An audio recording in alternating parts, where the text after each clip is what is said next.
दोस्तों, हिंदू धर्म में सावन व्रत रखे जाने वाले सोमवार का खास महत्व है। मान्यता है किसी व्रत रखने से हर मनोकामनाएं पूरी होती है और सभी पापों से मुक्ति भी मिलती है। सोमवार रख रही है तो कुछ नियमों का पालन करने के अलावा कथा जरूर पढ़ना भी जरूरी है।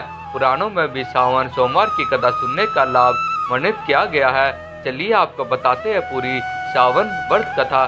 सावन सोमवार कथा सुनने का जाने महत्व। सावन सोमवार व्रत कथा सुने बिना पूर्ण नहीं माना जाता। अगर आप उपवास नहीं रख रहे हैं तो भी व्रत कथा सुनने से पुण्य लाभ मिलेगा। मान्यता है कि सावन व्रत रखने से कंवारी लड़कों को मनचावर और सुहागनों को सुखी वैवाहिक जीवन का वरदान मिलता है। सावन व्रत पूजन विधि।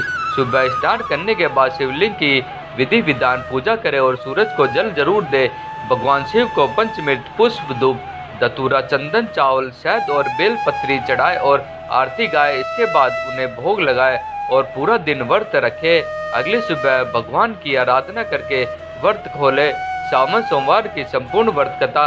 एक नगर में वृद्ध स्त्री अपने 2 पुत्र व 1 पुत्री सहित रहती थी। उसके 3 बच्चों का ही विवाह नहीं हुआ था। वृद्ध स्त्री धार्मिक प्रवृत्ति की थी और नियमित मंदिर जाकर भगवान शिव की आराधना करती थी। एक दिन वह अपनी पुत्री व पुत्रों को मंदिर साथ ले गई। पूजा के बाद वृद्ध स्त्री ने पंडित जी से बच्चों को आशीर्वाद देने के लिए कहा। उन्होंने पुत्रों को कई आशीर्वाद दिए लेकिन पुत्री को नहीं। लड़की के भाग्य में नहीं था सुहाग का सुख। तभी वृद्ध स्त्री ने पूछा कि आपने लड़कों को तो आशीर्वाद दिया लेकिन पुत्री को कोई आशीर्वाद क्यों नहीं दिया। तभी उन्होंने कहा कि मैं इस बच्ची को सुहाग का आशीर्वाद नहीं दे सकता, क्यों इसके भाग्य में सुहाग का सुख नहीं है। इस पर वृद्ध स्त्री बोली कि कृपया इसका कोई उपाय बताइए। तभी पंडित ने कहा कि एक उपाय लेकिन अत्यंत कठिन है। यहाँ से 7 समुद्र पार रमणीक नगर में सोमवती नाम की एक स्त्री रहती है। उसके 1000 पुत्र है। यह बालिका जाकर अपनी सेवा से उस स्त्री को प्रसन्न करेगी तो वह प्रसन्न होकर सुख प्राप्ति का आशीर्वाद देगी।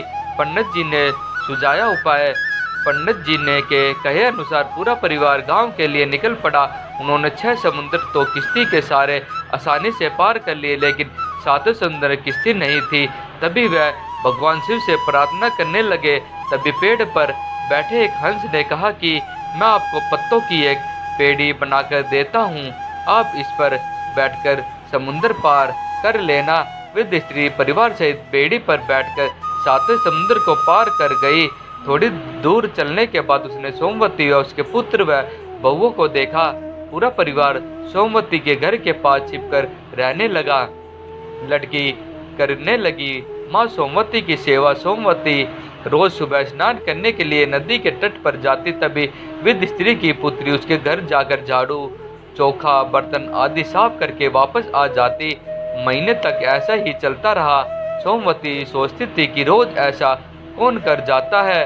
तभी एक दिन उसकी आंख देर से खुली लेकिन वृद्ध स्त्री की लड़की समय पर आकर घर का सारा काम करने लगी। तभी सोमवती ने पूछा, बेटी तुम कौन हो, यहाँ किस लिए आती हो, तुम क्या चाहिए। सोमवती के वचनों को सुनकर लड़की उसके चरणों में गिर गई। सोमवती ने अर्ध निद्रा अवस्था में ही उसके दूधवती पुत्रवती और सौभाग्यवती होने का आशीर्वाद दे दिया। मगर जब लड़की ने सिर उठाया तो सोमवती ने देखा उसके भाग्य में सुहाग का सुख नहीं था।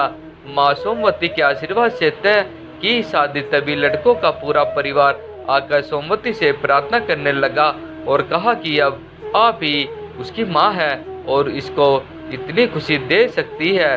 भक्तिनी सोमवती ने कहा ठीक है, इस श्रावण मास में आने वाले सोमवार को भगवान शिव की पूजा व व्रत करने से इसकी सभी मनोकामनाएं पूर्ण होगी। श्रावण मास के पहले दिन लड़का ढूंढना, दूसरे सोमवार सगाई करना, तीसरे सोमवार सहज चिट्ठी भेजना और चौथे सोमवार बरात मंगवाना। सोमवती का आशीर्वाद प्राप्त कर पूरा परिवार गांव लौट आया और उनके कहे अनुसार ही किया। जैसे ही लड़की बारात आई और लड़का लगन मंडप में बैठा तो वह मृत्यु तुल्य अवस्था में पहुंच गया। बाराती व रिश्तेदारों में कोहराम मच गया। सभी रोने लगे और लड़की को उल्टा कहकर ताने देने लगे। भगवान शिव के आशीर्वाद से जीवित हुआ सुहाग लड़की मन ही मन में भगवान शिव व माता पार्वती को याद करने लगी। हे भोलेनाथ, कृपया मेरे सुहाग को जिंदा कर दो। वही लड़की का परिवार सोमवती को याद करने लगा। उसी समय सोमवती ने अपने बहू बेटों पर जल छोड़कर उन्हें सुला दिया और पड़ोसन को कहा कि उसमें से कोई भी उठे नहीं, अगर ऐसा हुआ तो उसकी मृत्यु हो जाएगी। इतना कहकर सोमवती वहां से चल पड़ी। सोमवती ने अपने 100 पुत्र से बहुओं की थोड़ी छोटी आयु जल के रूप में लड़की के सुहाग पर छिड़ककर उसे जीवित कर दिया। इसके बाद शादी खुशी खुशी संपन्न हुई और लड़की परिवार व सोमवती का आशीर्वाद लेकर विदा हो गई। उसके बाद सोमवती अपने नगर लौट आई और लड़की हर श्रावण मास में भगवान शिव के व्रत रखने लगी। इसी तरह जो भी व्यक्ति विधि विधान से भगवान शिव की आराधना करता है और सोमवार व्रत सुनता है, भोलेनाथ उसकी सभी मनोकामनाएं पूर्ण करते हैं। ऐसी ही कहानियाँ और स्टोरी हम अपने चैनल के माध्यम से आपको रोज सुनाते रहेंगे।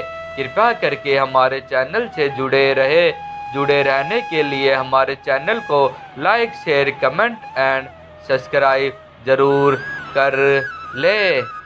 धन्यवाद।